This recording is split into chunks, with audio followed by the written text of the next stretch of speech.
દર્शक मित्रों, एक Bharat news media में आपનું हार्दिक स्वागत है। ખેડબ્રહ્માના શામનગર ખાતે 11 માસનું બાળક વેચનાર તથા ખરીદનાર દલાલ ઝડપાયા। 11 માસના બાળકને વેચનાર અને ખરીદનાર તથા દલાલો ખેડબ્રહ્મા તાલુકાના શામનગર 4 રસ્તા પાસેથી પકડાઈ જતા ખેડબ્રહ્મા પોલીસ સ્ટેશને ગુનો નોંધાયો। ખેડબ્રહ્મા પોલીસ સ્ટેશનેથી મળતી માહિતી મુજબ તારીખ 26/7/2024ના રોજ સાંજે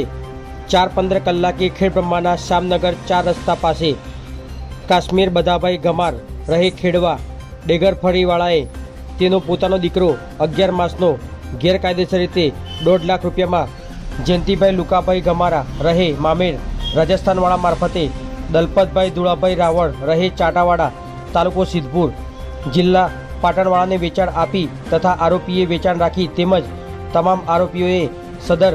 ડીલમાં મદદગાર કરી તમામ આરોપીઓએ પૂર્વ આયોજિત કાવતરું રચી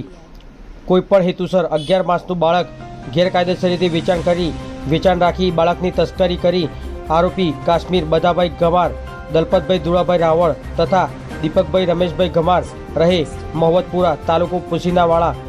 શામનગર ખાતેથી પકડાઈ ગયા હતા। જ્યારે આ ડીલમાં મદદગારી કરનાર જયંતિભાઈ લુકાભાઈ ગમાર રહે મામેર રાજસ્થાનવાળા ભીખાભાઈ ઉર્ફે વિક્રમ આદિવાસી રહે જાડી સિંબલ તાલુકો ખેડબ્રહ્મા તથા મનોજભાઈ ગમાર રહે બોડિયાના તળાવ તાલુકો ખેડબ્રહ્મા સ્થળ પરથી નાસી જઈ ગુનો કરતા ખેડબ્રહ્મા પોલીસ સ્ટેશનમાં હેડ કોન્સ્ટેબલ જયદીપ કુમાર જીતાભાઈએ ખેડબ્રહ્મા પોલીસ સ્ટેશને ફરિયાદ આપી હતી, જેની તપાસ હ્યુમન ટ્રાફિક યુનિટ હિંમતનગરના પોલીસ ઇન્સ્પેક્ટર કરી રહ્યા છે। પત્રકાર વિશાલ ચૌહાણ, સાબરકાંઠા।